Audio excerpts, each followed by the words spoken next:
Tuloy, nabukin ka ng totoong takbo.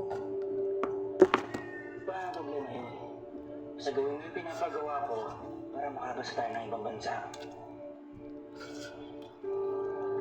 I need more assurance than that, David. Ayos rin talaga, ano? Sige. Ilipat mo na sa pangalan mo ang mga papeles. Basta, bilisan mo ang gawin mo bago maabot na tayo ni Ramon at Tanggol. Balik ako sa...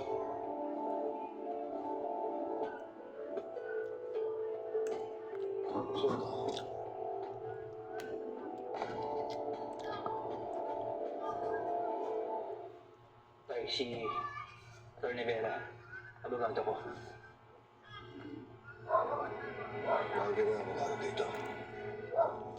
May ari-arihan po siyang nabili sa kanita ko sa mga Montenegro. Siya yung nag-asikaso. Anong ari-arian? Di ba alam ng tatay mo pinagkagawa ng David? Kung naman makisaw-saw dito sa pamilya to. Ay, pinaghirapan kong mabili. Pero di yung galing sa mga Montenegro. Diba, Vera? Opo. Inaayos ko yung mga papeles para mailipat sa pangalan ni David. Tawag kami ni Ramon Montenegro. Ay, ang ginagawa mo.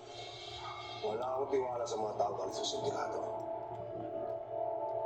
Lalo na kung demonyo ang boss nila. Hindi ako tauhan ni Ramon Montenegro. Tinutulungan ko lang si David dahil binabayaran niya yung servisyo. Pero pagkakatula niya sa attorney, malinis na abogado yan. I have places to be. Nabayaran ko na po yung mga bills niyo, so wala na po kayong problema.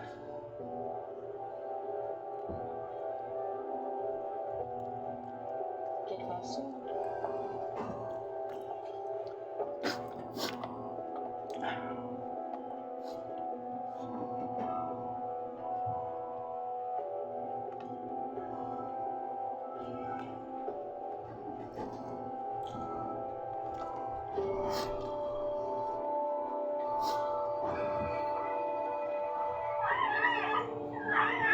Hindi ko papayag na gamitin mo yung pera ng mga Montenegro.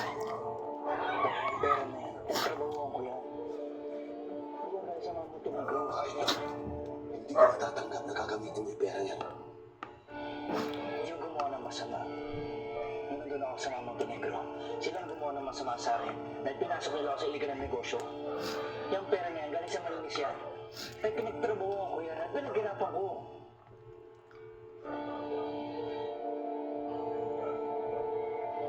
Siguro din mo na nagsasabi ka ang totoo. Na hindi galing sa kasamaan niya. Mamatay. Nagsama kayo mga Montenegro. Hindi ko nakalimutan yung payo niyo. Hindi niyo rin sa akin. Na pwede maging mabuting tao at napapaligiran ng mga demonyo.